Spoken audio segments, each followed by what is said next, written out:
welcome to today's market report.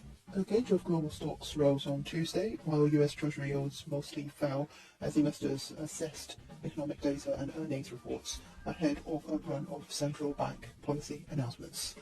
On Wall Street, US stocks were higher, reversing declines in equity futures after data showed labour cost growth in the fourth quarter was the smallest in a year at 1%, even in a tight labour market.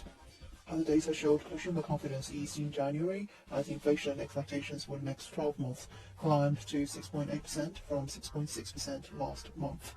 The Federal Reserve is widely expected to raise interest rates by 25 basis points at the conclusion of its two-day policy meeting on Wednesday. Investors will closely monitor comments from Fed Chair Jerome Powell following the announcement for clues on the path of monetary policy.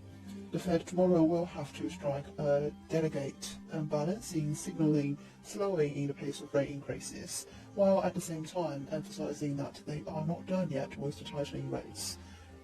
It has to acknowledge the recent improvement in the inflation data, but also note that the job's not done yet despite the recent good news.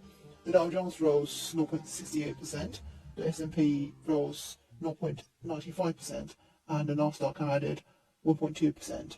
Interest rate announcements from the Bank of England and the ECB are scheduled for Thursday, with both seen as likely to hike rates by 50 basis points.